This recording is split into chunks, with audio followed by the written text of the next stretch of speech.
Hi orange பிளட்ஸ், நான் உங்க Jenny. இன்னைக்கு லாபாட்டா லேடிஸ் அப்படின்ற ஹிந்தி மூவியை பத்தி தான் இந்த வீடியோல பார்க்க போறோம். கல்யாணான புதுமண தம்பதிகள் மாப்பிள்ளை வீட்டுக்கு அனுப்பி வைக்கிறதுக்காக பொண்ணுக்கும் மாப்பிள்ளைக்கும் கடைசியா சில சடங்கெல்லாம் பண்ணிட்டு இருக்காங்க. அப்ப பொண்ணோட அம்மாவும் அவங்க சொந்தக்காரங்களும் அழுதுகிட்டே அதை பண்ணிட்டு இருக்காங்க. பொண்ணு அதெல்லாம் முடிச்சுட்டு இப்படி நடந்து வரும்போது தடுக்குது அவங்களுக்கு. அதுக்கு காரணம் என்னன்னா, அவங்க ஊர்ல கல்யாணான பொண்ணுங்க யாருமே அவங்க முகத்தை காட்டக்கூடாது. அதனால ரெட் கலர் ஷாலை போட்டு அவங்க மூஞ்ச ஃபுல்லா மூடி இருக்காங்க. ஷால் போட்டு மறைச்சிருக்கிறதுனால பொண்ணுக்கு சரியா பாத கூட தெரியல. இப்ப மாப்பிள்ளையும் பொண்ணு மட்டும் மாப்பிள்ளையோட ஊருக்கு போறாங்க. அது காரணம் என்னன்னா, கல்யாணம் ஆகி ஒரு 2 நாள் ஆகுது. சொந்தக்காரங்க எல்லாம் அன்னைக்கே போயிட்டாங்க. மாப்பிள்ளை 2 நாள் பொண்ணு வீட்டுல தங்கிட்டு அதுக்கப்புறம் இவங்க 2 பேரும் மட்டும் போறாங்க. இங்க பொண்ணு பேரு பூலா குமாரி, மாப்பிள்ளை பேரு தீபக். இப்ப தீபக்கும் பூலாவும் ஒரு பஸ் பிடிச்சு அதுக்கப்புறம் ஒரு ட்ரெயினை பிடிக்கிறாங்க. இவங்க ஏறின அதே கம்பார்ட்மெண்ட்ல 3 புதுமண தம்பதிகள் இருக்காங்க. 3 பொண்ணுங்களுமே ரெட் ஷால் போட்டு முகத்தை மூடி இருக்காங்க. மாப்பிள்ளைங்களும் கோட்டு சூட்டோட இருக்காங்க. அதுல ஒரு மாப்பிள்ளையோட அம்மா தீபக்க பார்த்து கேட்பாங்க, எவ்வளவு டவுரி வாங்கியிருக்கேன்னு. தீபக் அமைதியா இருந்ததும், நாங்க ஒரு மோட்டார் பைக்கு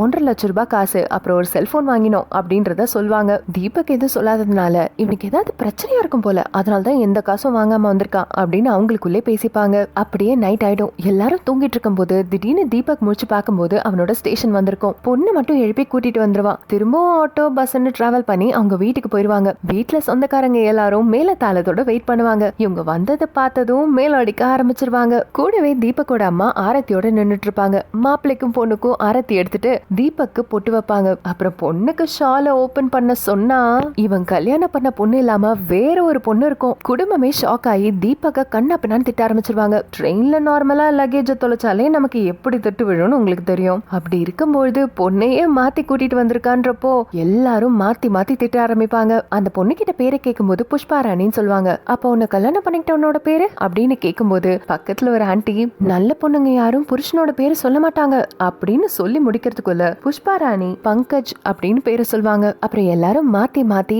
உன் ஊர் பேர் தெரியுமா, என்ன ஊருன்னு இந்த மாதிரி நிறைய கேள்வி கேட்பாங்க. எல்லாத்துக்குமே இந்த பொண்ணு ஒரு பதில் சொல்லும். அவன் தான் ஆள் தெரியாம ஷால் போட்டிருக்கிறதுனால அவன் கூட்டிட்டு வந்துட்டானா, நீ ஏமா வந்த, நீயாவது பாத்திருக்க கூடாதா அப்படின்ற மாதிரி கேட்பாங்க. அதுக்கு அந்த பொண்ணு, ஷால் போட்டிருக்கிறதுனால வெறும் கால் மட்டும் தான் தெரிஞ்சது, 2 பேருமே ஒரே மாதிரி ஷூ தான் போட்டிருந்தாங்க, கொஞ்சம் தூரம் வந்ததுக்கு அப்புறம் தான் நான் மாறி வந்திருக்கேன் அப்படின்னு எனக்கே தோணுச்சு அப்படின்றதையும் சொல்லுவாங்க. இதெல்லாம் நடந்துட்டு இருக்க அதே நேரத்துல ட்ரெயின்ல பூலாகுமாரி அந்த மாப்பிள்ளைய எழுப்புவாரு. பூலாகுமாரியும் இறங்கினதுக்கு அப்புறம் தீபக்க தேடுவாங்க. எங்கேயுமே இருக்க மாட்டாரு. இறங்கின அந்த மாப்பிள்ளை ஜெயா ஜெயான்னு ஒரு 4 தடவை தேடி பார்த்துட்டு போலீஸ்ல கம்ப்ளைண்ட் பண்ணிடலாம் அப்படின்னு தண்ணி அடிச்சுட்டே போயிடுவாரு. அது வரைக்கும் பூலா ஒரு இடத்துல ஒளிஞ்சிருப்பாங்க.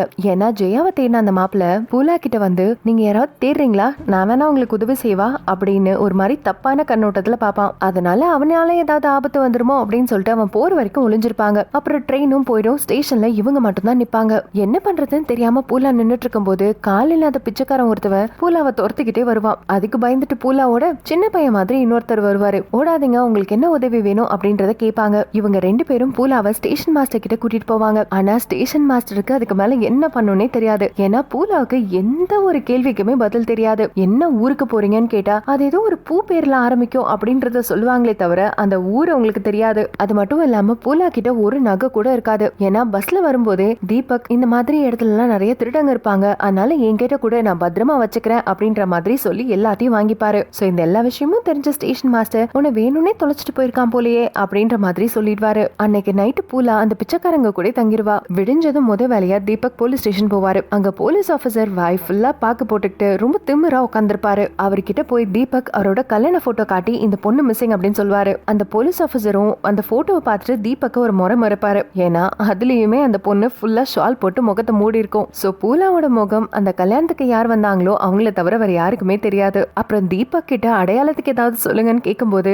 வாய்க்கு பக்கத்துல கடுகளவுக்கு ஒரு மச்சம் இருக்கும் அப்படின்றத மட்டும் தான் சொல்லுவாரு. இதே நேரத்துல இன்னொரு மாப்பிள்ள போலீஸ் ஸ்டேஷன்ல ஜெயாவா காணும்னு கம்ப்ளைண்ட் பண்ணுவாரு. அப்புறம் அந்த பொண்ணு கையில ஜெயான்னு டாட்டு குத்தி இருக்கும். அப்புறம் 150 கிராம் நகையும் இருந்துச்சு அப்படின்றதையும் சொல்லுவாங்க. இந்த விஷயம் போலீஸ் ஸ்டேஷனுக்குள்ளே சர்க்குலேட் ஆகும்போது தீபக் ஊர்ல இந்த போலீஸ் ஆபீசருக்கு இந்த ஜெயாவை பத்தியும் அவங்க கையில இருந்த நகையை பத்தியும் தெரிய வரும். இப்ப இந்த போலீஸ் ஆபீசருக்கு டவுட் வந்துரும். கண்டிப்பா இந்த புஷ்பா தான் ஜெயாவா இருக்கணும். ஏன்னா 2 பேரும் ஒரே ட்ரெயின்ல ஒரே நேரத்துல ஒரே நாள்ல மிஸ் ஆயிருக்காங்க அப்படின்றது தெரிய வரும். அடுத்த நாள் புஷ்பாவை போலீஸ் ஸ்டேஷனுக்கு கூட்டிட்டு வாங்க தீபக் கிட்ட சொல்லிருப்பாரு. அதனால அடுத்த நாள் புஷ்பா வருவாங்க. புஷ்பா கிட்ட எல்லாத்தையும் விசாரிப்பாங்க. அவங்களும் டீடைலா பதில் சொல்வாங்க. உங்க கையில ஏதாவது டாட்டூ இருக்கா அப்படின்ற மாதிரி கேட்பாரு போலீஸ் ஆபீசர். ஜெயாவும் எடுத்து காட்டுவாங்க. அப்படி காட்டும் போது அதுல ஸ்ரேயா அப்படின்னு பச்சை குத்திருக்கும். உங்க பேரு புஷ்பா, நீங்க ஏன் ஸ்ரேயான்னு பச்சை குத்திருக்கீங்கன்னு கேட்டப்போ, எங்க தாத்தா என்னை எப்பவுமே ஸ்ரேயான் தான் கூப்பிடுவாரு, அதனால தான் நான் ஸ்ரேயான் பச்சை குத்தி இருக்கேன் அவ்வளவுதான் அப்படின்றதையும் சொல்லுவாங்க. அப்புறம் இவங்க எந்திரிச்சு போகும்போது போலீஸ் ஆபீசர் ஜெயா அப்படின்னு கூப்பிடுவாங்க. இவங்களும் டக்குன்னு திரும்பிடுவாங்க. அதுக்கப்புறம் என்னோட வளையல் அங்க இருக்கு, அதை நான் எடுத்துக்கிறேன் அப்படின்ற மாதிரி சொல்லிடுவாங்க.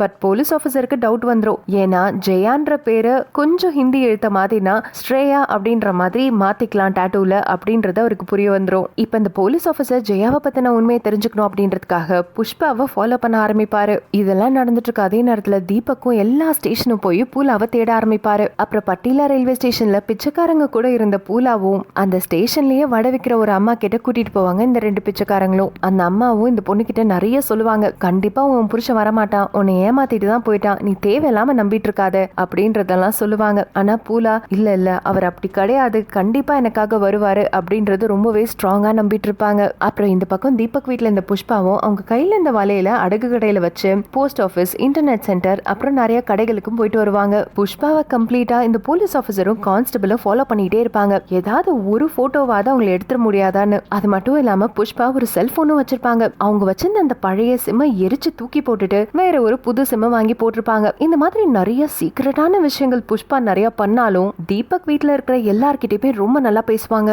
தீபக்கோட அண்ணி டிராயிங் நல்லா பண்ணுவாங்க. அதுக்கு இவங்க பேப்பர்லாம் வாங்கி கொடுத்து என்கரேஜ் பண்ணுவாங்க. அப்புறம் அந்த அண்ணியோட பையன்கிட்டயும் நல்லாவே பேசி பழகுவாங்க. இதே மாதிரி ஒரு 2-3 நாள் போயிடும். அப்புறம் புஷ்பா விவசாய நிலத்துல நின்னுட்டு இருக்கும் போது இந்த நிலத்துல நிறைய பூச்சி இருக்கு அப்படின்ற மாதிரி அங்க இருக்கிற பெரியவங்க பேசிட்டு இருப்பாங்க. அதுக்கு என்ன பண்றதுன்னு தெரியல, பேசாம மருந்து வாங்கி அடிச்சிடலாம் அப்படின்றத சொல்லிட்டு இருப்பாங்க. உடனே புஷ்பா அதுக்கு பூச்சி மருந்தெல்லாம் அடிக்க வேண்டாம், அதுக்கு ஒரு நல்ல தீர்வை நான் சொல்றேன் அப்படின்ற மாதிரி ஒரு தீர்வும் சொல்லுவாங்க. இதெல்லாம் சொன்ன புஷ்பாவை பார்த்து எல்லாருமே ரொம்ப ஆச்சரியப்படுவாங்க. ஆனா புஷ்பா எங்க அப்பா நிறைய விவசாய நிலம் வச்சிருந்தாரு, அதனால எனக்கு இந்த விஷயம் எல்லாம் தெரியும் அப்படின்ற மாதிரி சாதாரணமா சொல்லிடுவாங்க. ஆனா அன்னைக்கு நைட்டே அவங்க வீட்டை விட்டு வெளியில போற முடிவுல இருப்பாங்க.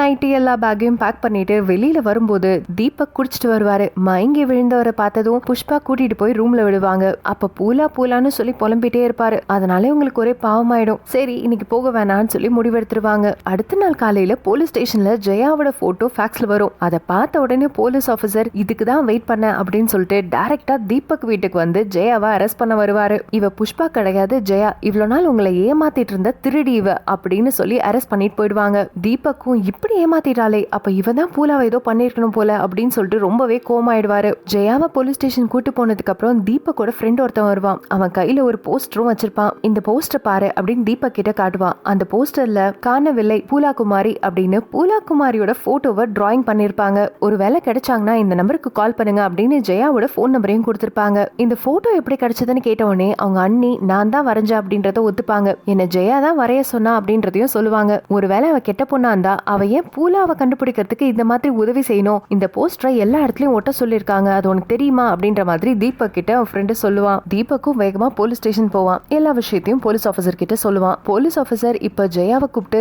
எல்லா விஷயத்தையும் கேட்பாரு. ஜெயா எல்லா உண்மையா சொல்வா. நானும் ட்ரெயின்ல இருந்து இறங்கும் போது எனக்கும் ஒண்ணுமே தெரியல, தெரியாம தான் ஆக்சுவலா உங்க கூட வந்துட்டேன். அதுக்கப்புறம் பேரு ஊரெல்லாம் மாத்தி சொன்னதுக்கு காரணம் எனக்கு நான் கல்யாணம் பண்ண இடத்துக்கு போவேனா, ஏன்னா அவங்க ரொம்பவே தப்பான ஆளுங்க மாதிரி தான் தோணுது. நான் ஆர்கானிக் ஃபார்மிங் படிக்கணும்னு ஆசைப்பட்டேன், ஆனா எங்க வீட்டுல படிக்க வைக்க மாட்டேன், கல்யாணம் தான் பண்ணி கொடுப்போம் அப்படின்ற மாதிரி சொல்லிட்டாங்க. நான் கல்யாணம் பண்ண இடமும் ரொம்ப நல்லவங்க மாதிரி தெரியல. அவனுக்கு முதல்ல கல்யாணம் ஆன பொண்ணு குழந்தை இல்லைன்னு சொல்லி இறந்துட்டா அப்படின்ற மாதிரி சொன்னாங்க. ஆனா அது கொலையா இருக்கிறதுக்கு கூட வாய்ப்பு இருக்குன்னு தான் எனக்கு தோணுது. ஏன்னா எங்க அம்மாவால ஒரு 10,000 ரூபாய் கொடுக்க முடியல அப்படின்றதுனால எல்லார் முன்னாடியும் வச்சு அசிங்கப்படுத்தினாங்க. இப்பேற்பட்ட குடும்பம் கொலை பண்றது கூட வாய்ப்பு இருக்கு. அது மட்டும் இல்லாம நான் அங்க போனா கண்டிப்பா என்ன படிக்க வைக்க மாட்டாங்கன்னு எனக்கு தெரிஞ்சது. அதனாலதான் நான் போகவே விரும்பல. அதனாலதான் நான் எல்லாத்தையும் மாத்தி சொன்னேன் அப்படின்றதையும் சொல்லுவா. அதோட டெஹ்ராடூன்ல எனக்கு காலேஜ்ல சீட்டு கிடைச்சிருக்கு. நான் காலேஜ் ஃபீஸும் கட்டிட்டேன், ஹாஸ்டல் ஃபீஸும் கட்டிட்டேன். அதுக்காக தான் நான் அந்த வலையில அடகு வச்சேன் அப்படின்ற மாதிரியும் சொல்லுவா. அதனால்தான் இங்கே தங்கி இந்த போஸ்டர் ரெடி பண்ணி ஓட்ட சொன்னேன் அப்படின்றத சொல்லுவா. அதுக்கப்புறம் தான் ஐயோ ஒருவேளை இந்த போஸ்டர் நம்பருக்கு நிறைய பேர் கால் பண்ணியிருந்தாங்கன்னா என்ன பண்றது, அந்த போனை எடுத்து பாருங்க அப்படின்னு சொன்னதும் அந்த போலீஸ் ஆபீசர் எடுத்து பாப்பாரு. 12 மிஸ்டு கால் வந்திருக்கும்.